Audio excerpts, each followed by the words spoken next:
Hi guys, today I would like to show you my paintings from another challenge I participated in, the Folktale Week Challenge. I found out about it somewhere at the end of this October while watching some sketchbook flip-through videos on YouTube, and in one of them this challenge was mentioned. The paintings in the video were so nice, I decided to check it out and even take part in it. By the way, I will link it below so you can check this out as well, as this person has a very unique style.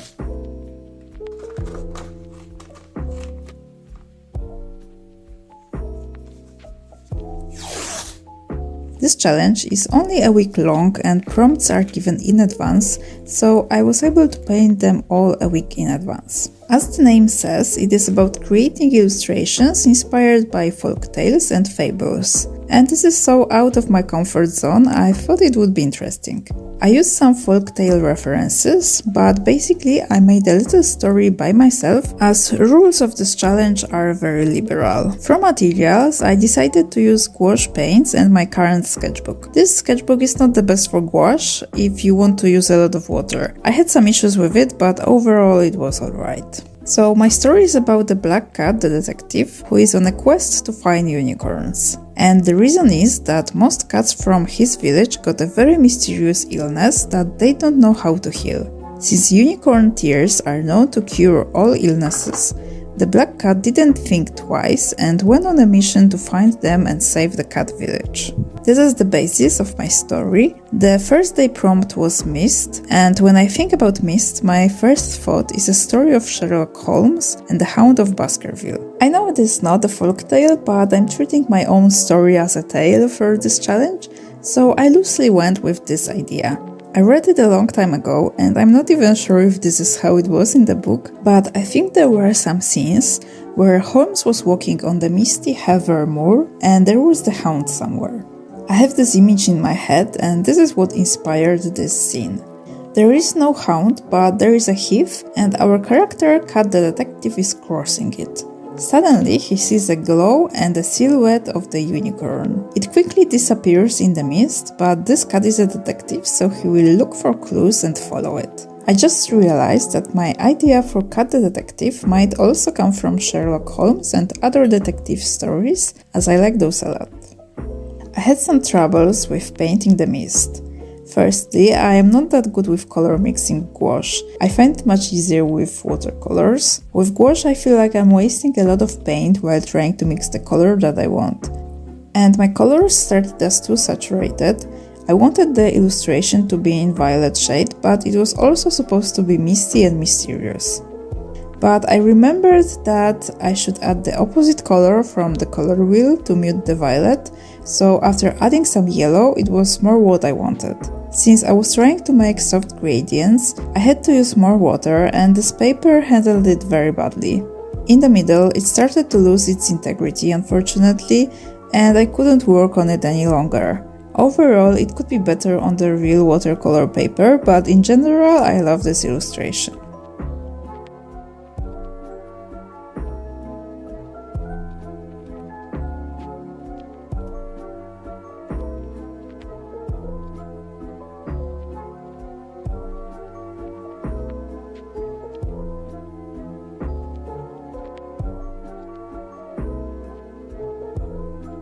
On the second day, the prompt was gate. So my story here is that after crossing the heath, Cat the Detective reached this weird gate that looked enchanted.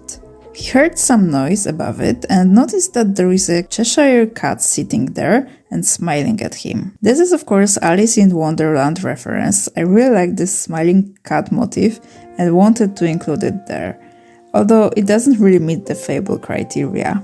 Black Cat the Detective talked briefly to this Cheshire cat, and it was not an easy conversation as this violet cat spoke only in riddles. So the detective was not 100% positive that crossing this gate is a good idea, but he trusted his instincts and riddle solving skills and went through the gate. This painting was much easier, I didn't use that much water here. For the area around the gate I painted it black first and then added lighter and lighter layers on top. I struggled the most with sunbeams shining through the trees and the trees as well. I have already painted 1 or 2 paintings with such forest and sun with watercolors, so I tried to use similar techniques with gouache. However, it was not exactly the same and it didn't turn out how I wanted. I had to go over the same spaces a few times to fix mistakes, but the end result is still not very good. But it was decent enough, so I let it be.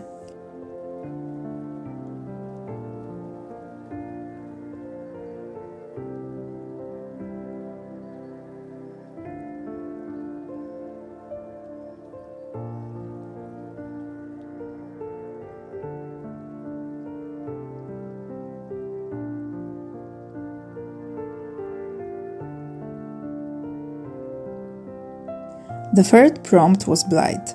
My first issue was that I have never heard this word before, and from the usage examples in a dictionary, it wasn't very clear to me how it is used. But one of the meanings was that it is a plant disease, which is very straightforward, so I decided to went with this meaning. So after crossing the gate, Cat the detective was walking for quite a while but found no clues at all. He started to worry if he is walking in the right direction. Suddenly, the path split into 2. Which one should he choose? He looked around and examined the plants on both sides. He noticed that tree on the left was infected by blight, while on the other side all plants were healthy.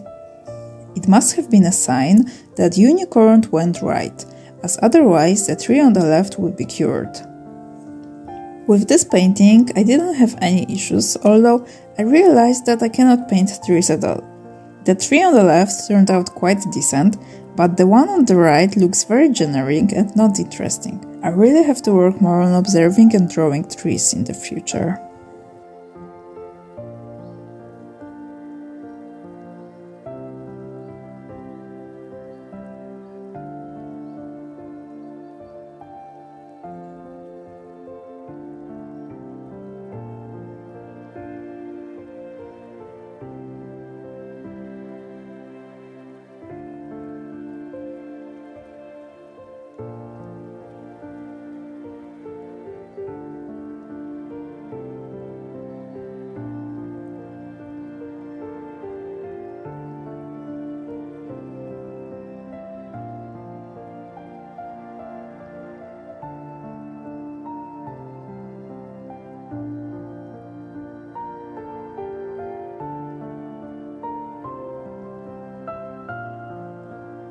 Next day prompt was trail.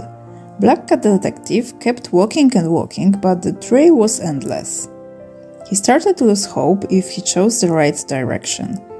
But he heard something suddenly. He looked up and noticed a crow sitting on a branch and observing him with caution. This was a great opportunity to finally ask for some clues. But Crow was very suspicious and didn't want to answer any of his questions. Luckily, he remembered that he had some tasty cheese in his suitcase. He offered it to the crow in exchange for some information. She gladly accepted this bribe. Then she gave him some very insightful intel on unicorns' whereabouts. Happy Detective thanked her and went on with his journey. None of them noticed a sneaky little fox observing this whole scene from the distance. This is of course a reference to the Fox and Crow tale. In this tale there is a fox that meets a crow holding a cheese in the beak. The fox keeps telling her compliments to manipulate it to open the beak and lose the cheese. Nothing works until the fox says that he wonders if Crow's voice is as beautiful as its feathers or something like that. Then Crow takes the bait, opens its beak to demonstrate the voice, and cheese falls out of its beak right into the fox's mouth. This is probably what happened after Cat the detective left the crow alone with this cheese.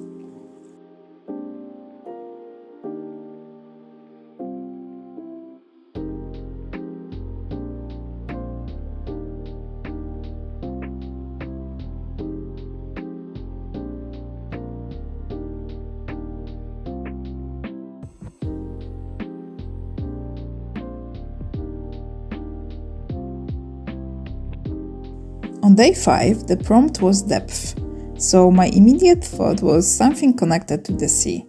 And here we are. One of the clues given by the crow was that the cat would need to cross a big water. So when the cat approached an ocean, he knew that was what she meant. But how to cross an ocean when you are a cat? He couldn't use a boat, the ocean is too dangerous for a little cat in a little boat. He couldn't go on a ship, there were no cat ships available, and human ships were out of the question. People don't react well to the cat wearing clothes and walking on 2 feet. It is better to stay out of places full of people. But he noticed a little dog with a sign in an ancient cat language. It said WTS, Whale Transport Service. That was it, this is how he could cross the ocean. He went under this deck and met a very old cat there selling tickets. He bought one for the nearest whale, it was quite affordable, and after waiting a while he could board the whale. It wasn't too comfortable, the ticket did not mention that there is no light inside. Luckily, Cat the Detective had his own lamp, so he didn't sit in darkness. I quite enjoyed this painting. I didn't manage to make a super smooth blue gradient because I tried not to use too much water, not to destroy the paper again. But it was good enough. I couldn't resist to add this scary fish with lamp in front of it. It doesn't make much sense, but I wanted to exaggerate that this travel was deep under the water.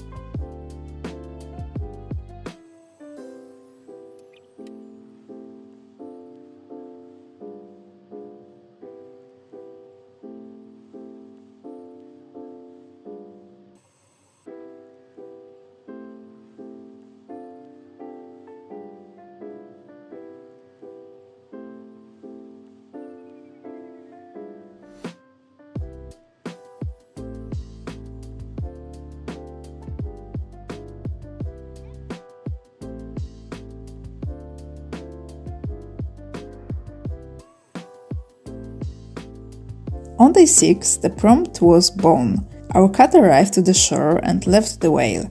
He had some more clues from the crow and knew where to go.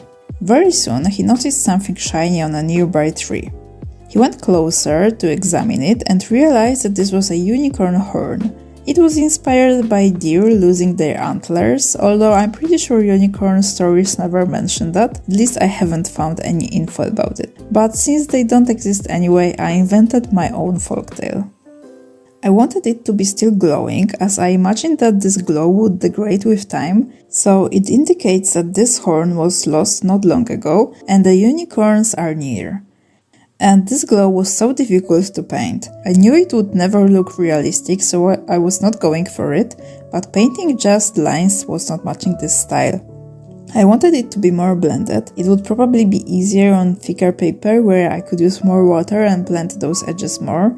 I'm not even sure if it looks like it's glowing, but this is what I could do at that time.